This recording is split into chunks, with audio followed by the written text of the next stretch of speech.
Gabriela Clavo y Canela, de Jorge Amado. Segunda parte, capítulo 2, de la ley cruel. La noticia del crimen se desparramó en un abrir y cerrar de ojos. Del Morro do Unao al Morro da Conquista, en las casas elegantes de la playa y en los rancheríos de la Isla de las Cobras, en el Pontal y en el Malado, en las residencias familiares y en las casas de mujeres públicas, se comentaba lo sucedido. Por otra parte, era día de feria. La ciudad estaba repleta de gente llegada del interior, de los poblados y de las plantaciones para vender y comprar. En las tiendas, en los almacenes al por menor, en las farmacias y en los consultorios médicos, en las oficinas de abogados, en las casas exportadoras de cacao, en la matriz de San Jorge y en la iglesia de San Sebastián, no se hablaba de otro asunto. Sobre todo en los bares, cuya asistencia había aumentado, no bien circulara la noticia, especialmente la del bar Vesubio, situado en las proximidades del lugar de la tragedia. Enfrente de la casa del dentista, un pequeño bungalú en la playa, se juntaban los curiosos. Un soldado de policía, apostado a la puerta, daba explicaciones. Rodeaban a la mucama idiotizada, querían detalles. Chiquilinas del colegio de monjas, en medio de una excitación alegre, se exhibían en el paseo de la playa, cuchicheaban en secreto. El profesor Josué aprovechó para aproximarse a Malvina, rememorando ante el grupo de jovencitas amores célebres, Romeo y Julieta, Eloísa y Abelardo, Dirceo y Marilia. Y toda aquella gente había terminado en el bar de Nasip, llenando las mesas, comentando y discutiendo.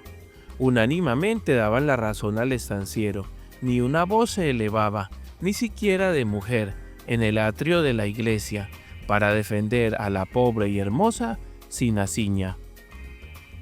Una vez más, el coronel jesuino había demostrado ser hombre de fibra, decidido, valiente, íntegro, como por otra parte lo demostrara hasta la saciedad durante la conquista de la tierra. Según se recordaba, muchas cruces en el cementerio y a la orilla de los caminos se debían a sus hombres, bandidos cuya fama nunca fuera olvidada. No solamente había utilizado a sus bandidos, sino que también había comandado en ocasiones famosas, como en aquel encuentro con los hombres del finado mayor Fortunato Pereira en la encrucijada de Boamorte, en los peligrosos caminos de las Ferradas. Era hombre sin miedos y obstinado. Ese jesuino Mendoza, uno de los famosos Mendoza, en Alagoas, había llegado a Ileus todavía joven, en la época de las luchas por la tierra. Había abierto selvas cultivando tierras, disputando a tiros la posesión del suelo. Y así sus propiedades habían crecido y su nombre habíase hecho respetar. Casóse con Sinaciña Gués, belleza local descendiente de una antigua familia de Ileus, huérfana de padre y heredera de un cocotal cerca de los lados de Olivenca.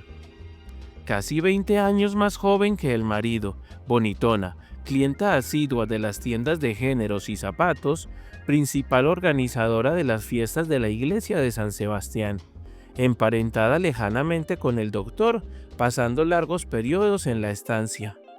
Sinaciña jamás había dado tema a las murmuraciones en todos aquellos años de casada, a los puchos maldicientes de la ciudad. De súbito, en aquel día de sol espléndido, en la hora calma de la siesta, el coronel jesuino Mendoza había descargado su revólver en la esposa y en el amante, emocionando a la ciudad, trayéndola una vez más hacia el remoto clima de sangre derramada, haciendo que hasta el mismo Nasip olvidase su serio problema, la falta de cocinera. También el capitán y el doctor olvidaron sus preocupaciones políticas, y el propio coronel Ramiro Bastos, informado del infortunio, dejó de pensar el mundiño Falcao. La noticia corrió rápida como un relámpago, haciendo crecer el respeto y la admiración que ya rodeaban la figura delgada y un tanto sombría del estanciero, porque así sucedía en Ileus. La honra de un marido engañado solo con sangre podía ser lavada.